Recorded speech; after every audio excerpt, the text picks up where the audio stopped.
On descend de plus en plus loin dans l'iceberg, avec aujourd'hui une pêche riche en personnages ou en couleurs et des conflits à l'échelle galactique.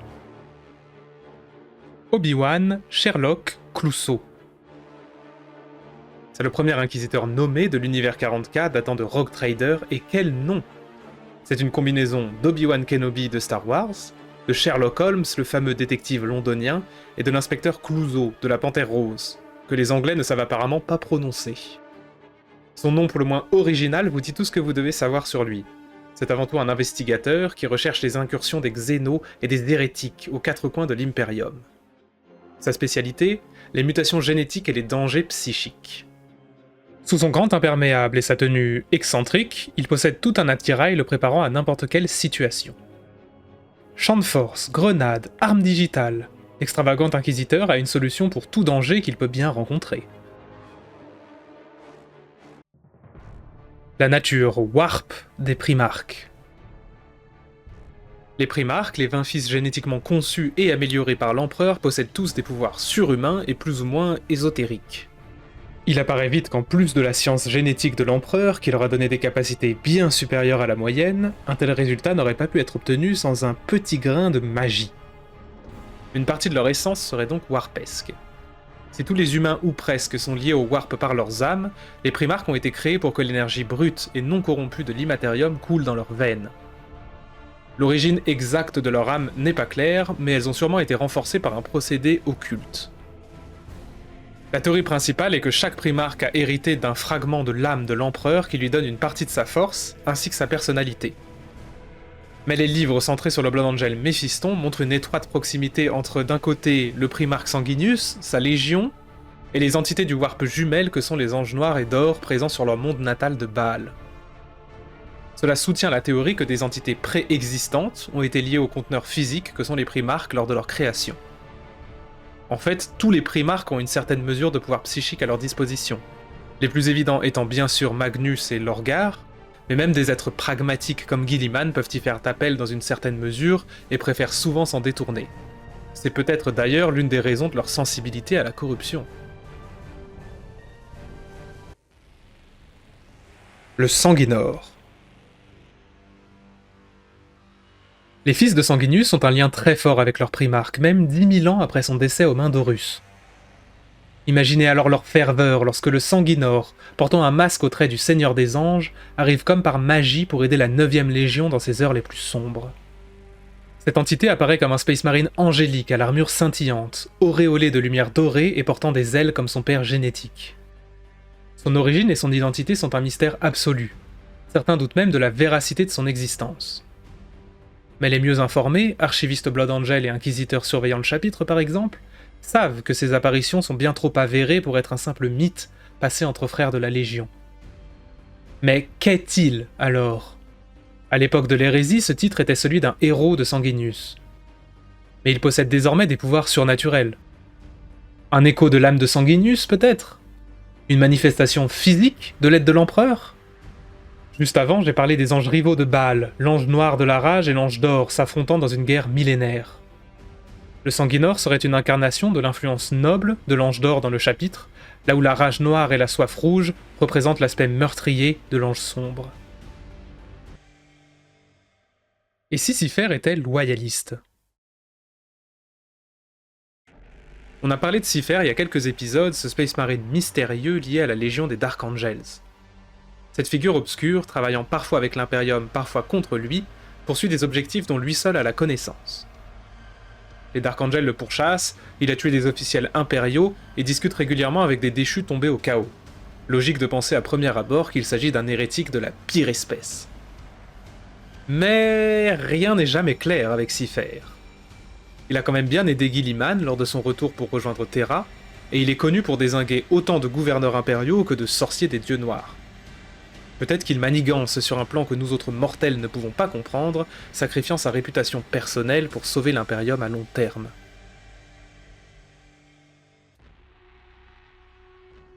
L'empereur est mort! Le credo de l'Imperium est centré sur son empereur-dieu, un être tout-puissant qui, après avoir été gravement blessé par son fils séditieux Horus, est désormais bloqué entre la vie et la mort dans son trône d'or. De là, il alimente la lumière de l'Astronomicon, qui transforme Terra en un gigantesque phare psychique pour guider ses sujets voyageant sur les flots turbulents du Warp. Mais est-il vraiment vivant? Les insultes des hérétiques, souvent des variations sur le thème des laquais de l'empereur cadavre, seraient-elles vraies? La salle du trône du palais de l'Himalaya est sûrement le lieu le mieux gardé de la galaxie, et personne d'autre que les custodiens de l'empereur et quelques rares privilégiés ont le droit d'y rentrer et savent réellement ce qui s'y trouve. On dit que 1000 psycheurs doivent être sacrifiés chaque jour pour maintenir la carcasse du maître de l'humanité en vie. Dans le livre Maître de l'humanité, justement, on apprend que pour que l'empereur, à cette époque encore valide, puisse quitter le trône pour 24 heures, il est nécessaire que 1000 psycheurs le remplacent pour ce laps de temps. Donc les sacrifices actuels ne sont peut-être qu'une façade, alimentant en réalité l'Astronomicon à la place d'un empereur qui n'existe plus. A l'inverse, il aurait parlé avec Guilliman lorsque son fils est venu lui rendre visite à la fin de sa sieste millénaire, ce qui indiquerait qu'il lui reste encore un lien avec son enveloppe physique décrépie.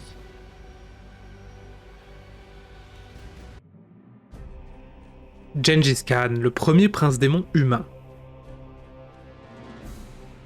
Il existe un prince démon de corne nommé Doombreed, soi-disant plus puissant qu'un démon majeur et même que les primarques démons eux-mêmes. Il s'agirait du premier humain élevé au statut démoniaque par un dieu du chaos, ceci lors du premier ou deuxième millénaire selon le livre Lord of Death.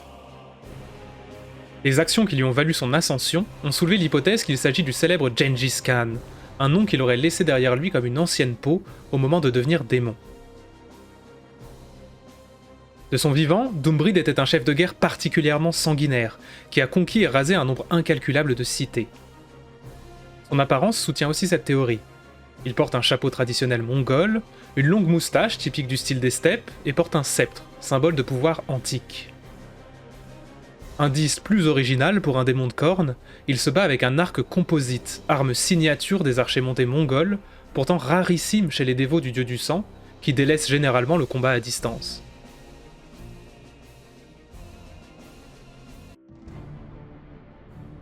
Les vraies intentions de Cole? On peut bien imaginer pourquoi personne ne fait confiance à Belisarius Cole, Archmagus Dominus de l'Adeptus Mechanicus. Déjà, son apparence inhumaine de crevette bionique géante n'aide vraiment pas son cas. Ensuite, sa façon de travailler, avec des méthodes voilées, proches de l'hérésie, jouant avec les frontières du progrès jugées acceptables par Mars et l'Inquisition. Mais surtout, il se la joue grave, ce qui horripile passablement ses interlocuteurs, qu'ils soient humains ou même primarques. Mais ses actions parlent d'elles-mêmes. Si l'Imperium ne s'est pas écroulé depuis la 13e croisade noire, c'est principalement grâce à l'arrivée bienvenue de ses primaris en renfort. Quelles seraient alors ses vraies intentions? Pour l'instant, rien ne porte à croire qu'elles vont au-delà de son service à l'Imperium. Le titre de fabricateur général de Mars, au sommet de l'Adeptus Mechanicus, ne semble d'ailleurs pas l'intéresser. Au final, le plus louche dans ce personnage pour Warhammer, c'est que 1. Ses plans fonctionnent la plupart du temps, et 2. Il ne semble pas suivre de but personnel, ce qui est plutôt suspect dans un monde aussi égoïste. Les Rangda et leur connexion avec les Crave et les Sloths. Par une combinaison de secrets militaires, d'histoires perdues et d'obscurantisme, on sait peu de choses sur la race supposée éteinte des Rangda et les 3 terribles guerres qui les ont opposés à l'Imperium.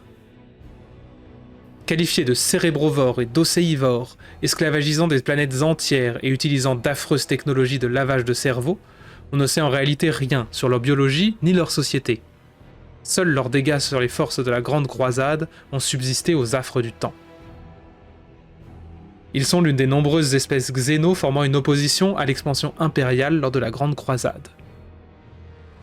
Les guerres dites des xénocides Rangda, à la fin du 30e millénaire, furent les plus violentes de l'ère des primarques. Véritables abattoirs, ces zones de guerre causèrent des pertes incalculables des deux côtés. Des 3 légions Space Marine, ainsi que des maisons de chevaliers et des innombrables auxiliaires humains, ce fut les Dark Angels qui subirent le gros des pertes infligées par les xénos. Ils perdirent leur place de légion la plus populeuse au profit des Ultramarines et mirent des décennies à s'en remettre, tout comme leurs frères des Space Wolves et de la Death Guard aussi impliqués dans le conflit. Au final, cette race sera exterminée et ne reviendra plus jamais sur le devant de la scène galactique. Plus mystérieux encore sont les Sloths, des xénos humanoïdes formés d'une multitude de vers semblables à des asticots. Loin d'être une menace galactique directe comme les Rangda, ce sont un mal invisible, une poignée d'individus uniquement ayant été identifiés par l'Inquisition. Extrêmement intelligents et calculateurs, ils peuvent compter sur une technologie hors du commun et des pouvoirs terrifiants. S'ils apparaissent dans cette catégorie, c'est parce qu'on leur suppose un lien avec les Rangda. On a retrouvé des esprits tueurs Sloth chez les Rangda, sans vraiment savoir de quoi il s'agit ni avoir plus de précision. La théorie principale est que les Sloths poussent de l'avant les Rangda dans une folie meurtrière, dont ils récoltent les bénéfices sous la forme de cadavres à consommer. Pour les Crave, ces chauves-souris humanoïdes furent des ennemis importants des Légions dans le secteur des étoiles Ghoul, mais leur lien avec les Rangda n'est pas vraiment clair et je sais pas ce qu'elles font dans cette catégorie.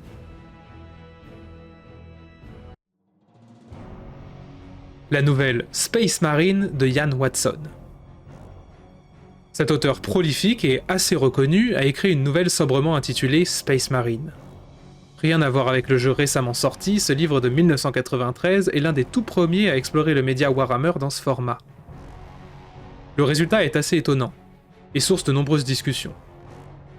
On sent bien l'ambiance proto-Warhammer dans l'histoire qui suit 3 jeunes Imperial Fist lors de leur intégration dans le chapitre, avec ce que ça comporte de noms absurdes comme Biff Tundrich, et de lore désormais plus du tout d'actualité. Au final, Space Marine est une capsule temporelle, tout comme l'inquisiteur Obi-Wan. Un marqueur d'un temps où Warhammer était bourgeonnant, beaucoup moins sérieux, et sans direction artistique claire. Les Néphilim.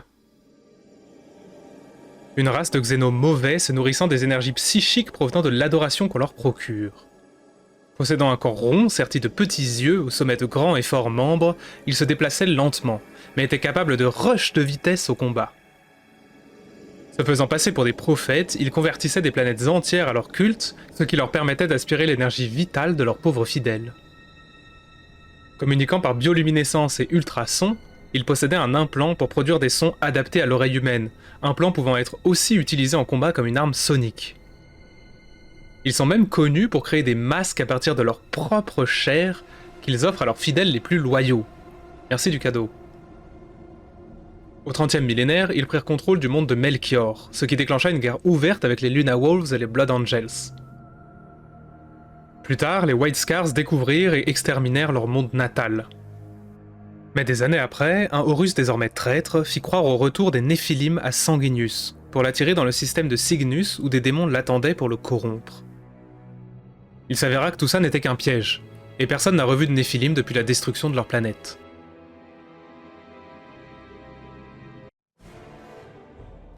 The Plague of Unbelief. L'âge de l'apostasie était un âge sombre pour l'Imperium. Si la première moitié de cette période, au 36e millénaire, a principalement été marquée par la montée au pouvoir du despote Gauge Vandayer, sa seconde moitié, de façon moins connue, a été ébranlée par le fléau de l'incroyance.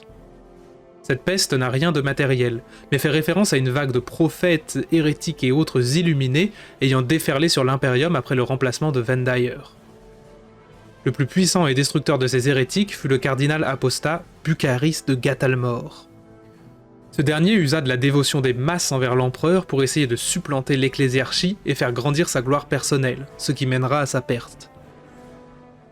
Il commença par placer tous ses Wai en esclavage, les faisant travailler sur le plus grand temple à l'honneur de l'empereur de la galaxie. Mais en parallèle, il monta des armées pour conquérir des planètes entières pour accaparer les ressources dont il avait besoin pour le projet. Ressources dont il siphonna une grande partie pour sa richesse personnelle en bon oligarque. Il eut l'opportunité de faire croître son empire encore plus lorsqu'un régiment de la garde impériale, une flotte de la Navis Imperialis et leurs commandants respectifs se joignirent à sa cause. De là, le cardinal se tailla un royaume dans l'ouest galactique, jusqu'à avoir conquis une 50aine de mondes. C'est alors que des nouvelles de la chute de Vandayer et de la réforme de l'ecclésiarchie, qui devait drastiquement réduire le pouvoir des gens d'église, atteignirent son secteur. Avant que la nouvelle ne soit rendue publique, le cardinal tenta un coup de poker pour préserver son influence. Déclarer Terra elle-même perdue et hérétique, et se désigner comme la seule et unique voix de l'empereur. Ainsi, même si ces sujets devaient apprendre de la réforme impériale en cours, elle ne serait considérée que comme des délires d'hérétiques, L'influence de Bucarys continua ainsi à s'étendre vers le nord. C'est alors que l'hubris de l'apostat commença à causer sa perte. Dans son expansion, il tenta d'attaquer un système peuplé de combattants notoirement irascibles, je sais pas si vous les connaissez, celui de Fenris et des Space Wolves. Les forces venant de Gatalmor, bien supérieures en nombre à celles des fils de Russ, réussirent à établir une tête de pont sur Fenris. Mais depuis leur imprenable forteresse du Croc, les loups menèrent une résistance inébranlable. À coups de guérilla dans les toundras et les montagnes gelées de la planète, ainsi que dans des tunnels sous terre, les Space Marines tinrent au respect des forces hérétiques se comptant en millions. Après des mois de guerre sanglante, des renforts Space Wolves arrivèrent dans leur système d'origine et décimèrent la flotte traîtresse, la forçant à battre en retraite, laissant des dizaines de milliers de troupes sur la surface de Fenris, à la merci du climat impitoyable et des prédateurs locaux. Ce fut une autre guerre de guérilla et un exploit de résistance qui arrêta pour de bon l'expansion de cet empire. Peu après le revers sur Fenris, un général tenta de prendre la planète de Choris, peu peuplée, mais réputée pour ses beaux paysages, ses vins et surtout ses narcotiques. Le cadeau rêvé pour la retraite du cardinal et l'occasion de rentrer dans ses bonnes grâces. Mais la population de Choris ne se laissa pas faire, et l'intégralité de sa population de trappeurs et de rednecks prit les armes. L'offensive fut repoussée, malgré les plusieurs régiments de gardes impériaux qui étaient en pointe de l'attaque. La nouvelle de cet échec se répandit comme une traînée de poudre dans tout l'Empire séditieux, et des rébellions explosèrent partout parmi les planètes sous le joug du cardinal. Peu de temps après que la planète voisine de Gatalmor ait vu sa plus grande ville ruche partir en fumée dans un soulèvement populaire, arriva un messager. Parlant au nom du confesseur Dolan, il exigea que Bucarys se rende à l'ecclésiarchie. Le messager fut cloué aux portes du palais du cardinal sans autre procès. Le confesseur lui-même fut intercepté à son arrivée sur la planète, accusé d'hérésie et parodé dans tout le continent, sous le fouet et chargé de chaînes. Mais il resta fier, et ne se soumit jamais à l'apostat. Dans un procès public factice, il avoua essayer de pousser les masses à se révolter contre le joug du cardinal. Le confesseur profita de son temps de parole pour exhorter les foules à se libérer. Il fut jugé coupable, torturé pendant des mois, avant que son cadavre ne soit finalement jeté dans le caniveau. Mais la nouvelle de sa mort et son statut de martyr fut la fin de Bucarys. Partout dans l'Empire, le peuple se souleva, exalté par le sacrifice du saint serviteur de l'empereur qui ne ploya jamais devant l'hérétique. Des foules en furie écrasèrent les défenses du palace. Le cardinal lui-même fut rattrapé dans des tunnels dérobés et mis en pièces. On ne retrouva jamais son corps. Peu de temps après, l'Inquisition mena une grande purge dans le système, en reprenant le contrôle pour l'Imperium. Ainsi finit l'âge de l'apostasie, la période la plus sombre de l'Imperium après l'hérésie d'Horus. J'espère que ce 5e épisode vous aura plu, je vous souhaite à tous une bonne année 25 M3, et à la prochaine, ciao ciao.